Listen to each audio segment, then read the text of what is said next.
So hello and welcome to Let's Talk SEO. One of the things I've seen with the SEO community is that they're always in agreement with whatever Google's search liaisons say. And that's evident from the latest interview I just saw by a very reputed, or I would say a highly reputed SEO in the industry, even though this video is going to bring some hate my way. But, I'm going to risk getting at least some hate my way just so that I can educate everyone that watches my channel to be aware of the misinformation that a lot of these Google liaisons spread. And it makes it even worse when you have someone like Alida Solis, I hope I'm pronouncing the name correct, and Alida Solis interviewed Danny Sullivan, and so you would expect that when she interviews a search liaison, she's not going to be just asking softball questions, or questions to which the answers we already know that's going to come from a Google search liaison, but there actually going to be some pushback, and there actually going to be something that she pushes back on so that we learn more about the algorithm and we learn more about how Google operates. Not the case, and to be fair, it's not the case with all the interviews I've seen SEOs do with search liaisons, because I guess they don't want to be considered the bad guy of SEO. They want to be friends with everyone, and so they don't really bring this up. I made a list of points after watching the video. Feel free to watch the video. It's on YouTube, Twitter. You can search for it. I'm not going to give you a link to it because it's a long video, and you will really not learn anything from it. In fact, you will learn a lot more from this video because I'm going to rebuttal a lot of what Danny Sullivan says, and it's going to save you a great deal of time. Before I do, make sure to like and subscribe and leave a comment. It does a great deal of good with the algorithm, because apparently people watch my channel a lot, and because there are no comments, it doesn't get spread as much as it should, or there are not as many likes. So just make sure to do that. Here are a few things that I think Alida should have pushed back on. So Danny Sullivan said, and this is the big one, big brands aren't getting a boost. In that, our ranking systems aren't saying, are you a big brand, therefore you rank. And there's not stuff in them, as to the degree that I understand, that I know, and I talk to lots of people and I see lots of things that says big brand. It would be a really complicated thing to even determine that, right? And also wouldn't necessarily be a useful thing, because you can have something that is a big brand but not necessarily be a good brand, right? So that's not what's happening. Man, I mean, how would an SEO company that partnered with Forbes Marketplace, and if you haven't watched that video, watch that video, get 27 million visitors a month from zero in 4 years without having banked on Forbes brand recognition? How in the world have they been able to do that? So, secondly, and this is something she should have pushed back on, was that if brands don't matter, then why do we have EAT? So EAT is quite literally another word for saying build your brand. So if Google is not trying to give brands a boost, then why would you even have to worry about EAT? All right? So pushback. Again, there was no pushback. There was no cross-questioning, okay? That's the problem I have with these interviews.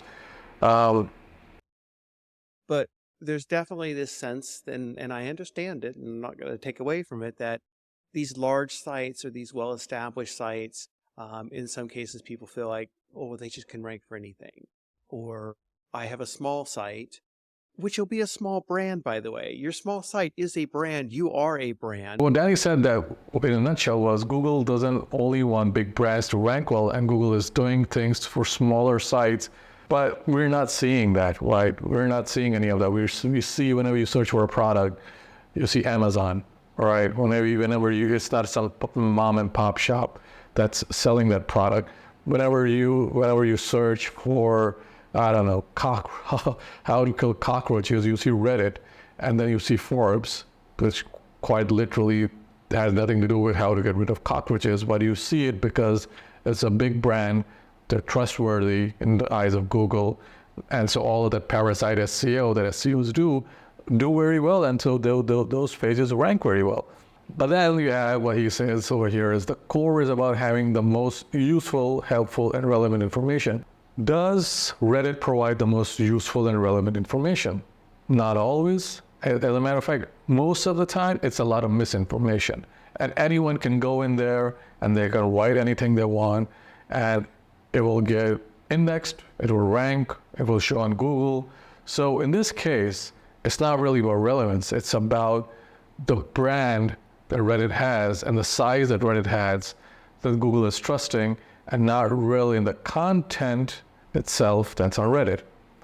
That's not because we're going to rank you because of your brand, but because it's probably the things that cause people externally to recognize you as a good brand may in turn co-occur or be alongside the kinds of things that our ranking systems are kind of looking to reward. The whole EEAT stuff that we've talked about, and I won't repeat all the words, I'll get it wrong. All right. Expertise, experience, trustworthiness, and authority. Yep, I think that I've got all in with it from there. That those are the kind of characteristics we're trying to see. And those are the kind of characteristics that you can often find with brands that are well recognized and trusted by consumers or people and so on. One of the ways to do that will be to do lots of social media, but just social media isn't going to work. You can be on Reddit, you can be on Twitter, you can be on Facebook, you can be on all of these social media platforms, but they do absolutely nothing for you until you start putting money into advertising, into making posts, like video posts, like having someone to do infographics for you, and then promoting that. And that costs money. So someone who's just starting on a shoestring budget doesn't have that type of money. And so even moving forward, even a small business that's transitioning into a medium-sized business oftentimes does not have the budget to do that. And so if you're not looking at this as a signal to rank, then why would you ask businesses to brand in the first place as part of ranking? Now, branding will bring you a lot of traffic, sure. Branding is a big part of, bringing in more traffic and also converting more visitors to your site. And so if you have a recognizable brand and you're on Facebook and Twitter and people know you from there and you spend the money, the odds of you converting each time a visitor comes to your site is a lot higher than if you were an unrecognized website. So that does matter. But it also matters when it comes to your organic, because when people see you on social media, people will kind of also search for you in organic search, and that not only indirectly helps you, but it directly helps you because you're bringing a lot more traffic to your site. And traffic, as we saw from the algorithm updates, is a ranking signal. Okay. To that end, I don't care if you're a large site or a small site.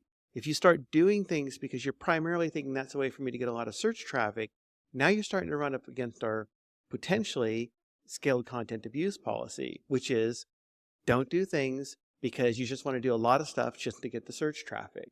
If you're going to be branching out in these other areas, you should be branching out in these other areas because you actually think you have an audience that is expecting that from you, and that this is the kind of stuff that you're going to be offering real good expertise. I don't care if you're big, and I don't care if you're small. Scaled content abuse. This is something I've seen Google go really hard on, and I would say it's a great thing. Google should be going really hard on this, but then there's a flip side to this where you can have major sites that do the exact same thing, like this mass content abuse, and it can go undetected by Google until people report it. So it depends on the size of your site, and it does not really depend on how much you're abusing mass content, at least for now. It's not just for forums. It's not just big forums. I see it all the time in my own searches. I'm trying to fix something on my house, or something weird's happened to my car, and it ended up in the forum for, which I didn't even know existed, like for my HVAC system at home, or for my car has a whole like enthusiast area where people are talking about, I had a car and I wanted to put a hitch on it, but you couldn't put the hitch on the car because it has this weird air thing that's there. And I ended up in this forum just for people who have that car who were sharing, and then someone shared an entire thing on how they managed to do it. And I was like, this is amazing. And it was amazing content. And I don't know if you want to say it wasn't expert content, but it certainly was experiential content that I found immensely helpful. And I don't think I'm the only one. and it wasn't from a big giant forum. So I think there's a huge value in what we've been doing is showing more of this kind of content, because it is really helpful, and it is not, we're just showing people what they want. I agree. But then why does Google continue to show that kind of content? And why is Parasite SEOs in 2024 still the best way to get free organic traffic? Like, why? Why? Is it if it's not providing any value and it's an easy hit? So you can have it so that if someone is searching for Reddit, to just add the term Reddit to the search term, right? Or you already have a tab for forums and they can just search for that information in forums and they'll find a discussion that's related to the topic that they're searching for. And it doesn't have to be a part of the main SERP, all right? Just like you have a section for video, all right? So it's pretty self-explanatory, really. And it will improve the user experience. All right, and then there was a discussion about Google AI overviews, and Sullivan just didn't have an answer as to why AI overviews is not reported in Google Search Console. I have an explanation for that, but wait till I show you something else.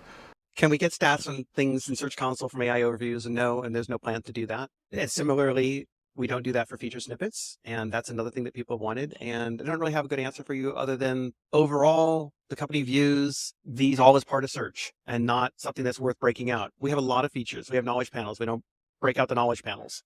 Here you had a link there and you had a link over there. In part, I think also there's a lot of sort of, the term is technical debt you take on. You launch something and then you have to maintain it for a really long time. And then if nobody's using it or things change, it becomes harder to deal with. So the AI overviews, as you just talked about, are changing a lot. So if you start building out something and then they start, some reporting tool or whatever, they start changing and they're still experimental or whatever, it could be in 6 months, this thing that you did, now you got to retool it and redo it. And they're all still kind of new or whatever. So that said, I diligently take back the feedback that people would like that kind of reporting. I totally understand it. And I can even sympathize with it. I totally get it. Especially when people look at the AI overviews and they go, well, I don't know what's going to be happening, in the way that people used to look at featured snippets and go, well, I don't know what's happening there. But what I can tell you, and you probably remember, is when featured snippets first came out, there was a lot of concern about, well, will people actually be going to them and clicking on them? And again, anticipating that people will already react, that's largely gone away.